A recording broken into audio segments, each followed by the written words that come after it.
اس کا عمومی مفہوم تو یہ بنتا ہے کہ جیسے فجر کی نماز میں اس نے 2 فرض پڑھے لیکن 2 سنتیں چھوڑ دی، ظہر کی نماز میں 4 فرض پڑھے لیکن جو پہلے کی 4 سنتیں اور بعد کی 2 سنتیں وہ چھوڑ دی۔ اسی طرح مغرب میں اور عشاء میں، عصر کے اندر تو سنتیں مؤکدہ ہوتی نہیں، سنتیں ہیں لیکن سنتیں غیر مؤکدہ ہیں۔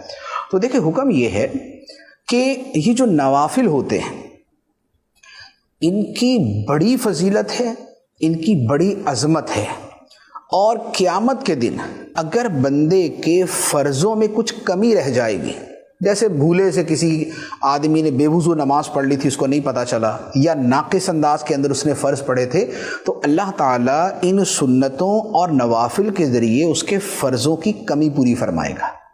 تو انہیں متممات اور مکملات کہا جاتا ہے کہ یہ فرائض کی تکمیل کرنے والی ہیں، یہ ان کو پورا کرنے والے ہیں۔ تو لہٰذا یہ سنتیں اور نوافل یہ بڑے اہم ہیں اور ان کے بڑے فضائل ہیں۔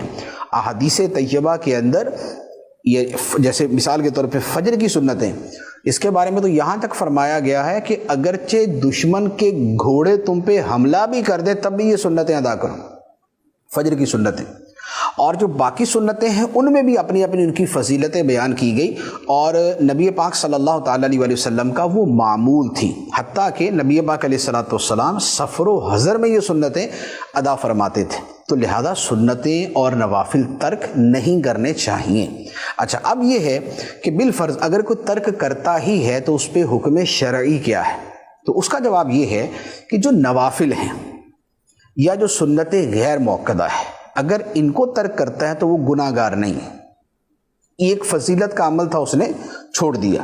لیکن اگر سنت مؤکدہ ترک کرتا ہے، سنت مؤکدہ کون سی ہیں؟ ظہر سے پہلے، فجر سے پہلے کی 2، ظہر سے پہلے کی 4 اور ظہر کے بعد کی 2، مغرب کے بعد کی 2 اور عشاء کے بعد کی 2۔ تو یہ سنتیں جو ہیں یہ سنت مؤکدہ ہے۔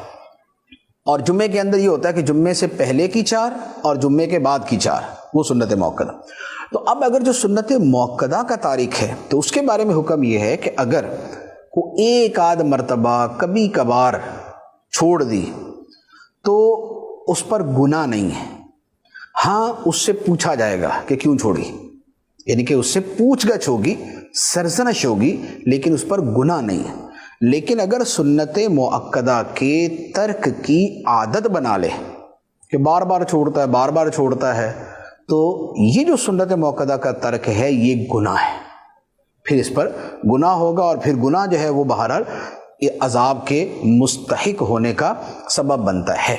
البتہ اس میں ایک اور صورت بھی ہے، وہ فقہاء کرام نے جو بیان فرمائی ہے وہ بڑی سخت صورت ہے۔ وہ یہ ہے کہ جو بندہ سنتیں یہ سمجھ کے چھوڑتا ہے کہ یار ان کی کیا اہمیت ہے، تو اس پر فقہاء کرام نے کفر کا حکم دیا ہے کہ اس نے سنتوں کی تخفیف کی ہے، توہین کی ہے، انہیں معمولی اور ہلکا سا سمجھا ہے، تو اس پر بڑا سخت حکم ہے۔ اب جو لوگ عادتاً سنت مؤکدہ ترک کرتے ہیں، نہ نفل پڑھنی، نہ سنت غیر مؤکدہ، نہ سنت مؤکدہ، اور بس فرض، تو جو بالکل ہی ایسا معمول بنا لے تو ان کے بارے میں بڑا اندیشہ ہے کہ کہیں یہی وہ ہلکے پن والا اور یہ اس طرح کا ان کے دل کے اندر معنی و مفہوم نہ ہو کہ جس کے اوپر اتنا سخت حکم لگتا ہے۔ تو لہذا سنت ترک نہیں کرنی چاہیے، بلکہ یہ جو 12 سنتیں مؤکدہ ہیں ان کو ادا کرنے پر جنت کی بشارت ہے، اور انہیں ترک کرنے پر شفاعت سے محرومی کی وعید ہے۔